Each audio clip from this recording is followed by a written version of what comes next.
জয় জগন্নাথ। প্রভু সকলের মঙ্গল করুক। আমাদের গোপালনগর গ্রামে আমাদের এবছর ৬ষ্ঠ বছরে আমরা পদার্পণ করলাম। আমাদের রথযাত্রা শুরু হয়ে গেছে। আমাদের রথযাত্রা চলছে। ছোট ছোট কচিকাচারা তাদের হাতে ধরে সেই রথকে নিয়ে যাচ্ছে। আমাদের ছোট্ট এই পরিক্রমা আমরা প্রতি বছরের নেই শুরু করেছি। ছোট থেকে বড় প্রত্যেকেই এখানে অংশগ্রহণ করে। আমরা দেখতে পাচ্ছি বড়রাও রথের দড়ি ধরে টানছে। রথের দড়ি একটা ভীষণ পুণ্যবান এই দড়ি, এই রশ্মিকে ধরে টানা। আমাদের প্রত্যেকের খুব মঙ্গল কামনা হোক, আমাদের সকলের মঙ্গল হোক এই কামনাতে আমরা প্রত্যেকেই এই রথের দড়ি ধরে টান দিই।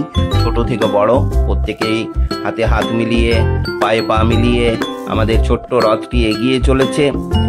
ছোট ছোট কচিকাচাদের মুখে সুন্দর হাসি ফুটে উঠেছে এবং এক অসাধারণ আমরা চলে এসেছি এখন গোপাল দালান, অর্থাৎ গোপাল ঠাকুরের যে মন্দির রয়েছে সেখানে আমরা সকলে মিলে জড়ো হয়েছি এবং সেখানে রথকে রেখে সেখানে সকলে প্রণাম করছে এবং পরবর্তীতে সেখান থেকে যাত্রা আবার শুরু হলো এবং এরপর আমরা ধীরে ধীরে প্রবেশ করতে চলেছি গোপাল মন্দির থেকে দুর্গা মন্দিরের চত্বরে। সেখানে প্রচুর কচিকাচারা রয়েছে, প্রত্যেকেই এই রথের দড়ি ধরে টান দেবে এবং সেখানে কিছুক্ষণ পরিক্রমা করব। আমরা দুর্গা মন্দির চত্বরে যে রাস মন্দির রয়েছে সেই রাস মন্দির প্রদক্ষিণ করছে, 3 বার প্রদক্ষিণ করবে রথ।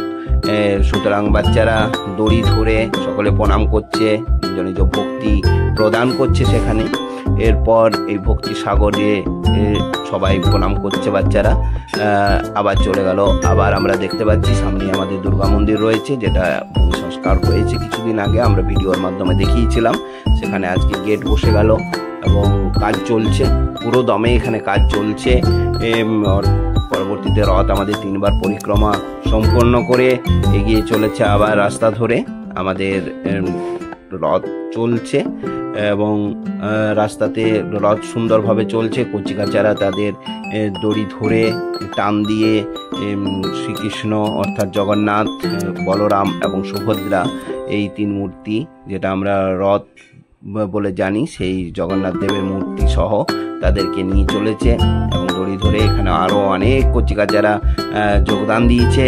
অনেক ভক্তের সমাগম, সকলে প্রণাম করছেন রথকে অর্থাৎ জগন্নাথ দেবকে এবং এই ছোট্ট ছোট্ট পায়ে এগিয়ে চলেছে রথকে নিয়ে। পুরো গ্রাম অর্থাৎ পুরো পাড়া আমরা পরিক্রমা করছি।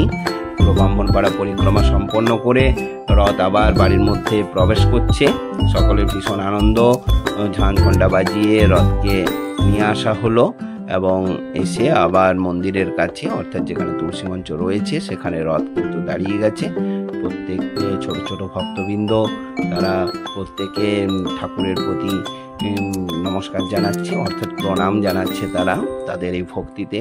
হে ঠাকুর সকলকে মঙ্গল করুক, সকলের ভালো করুন এবং সকলে ভীষণ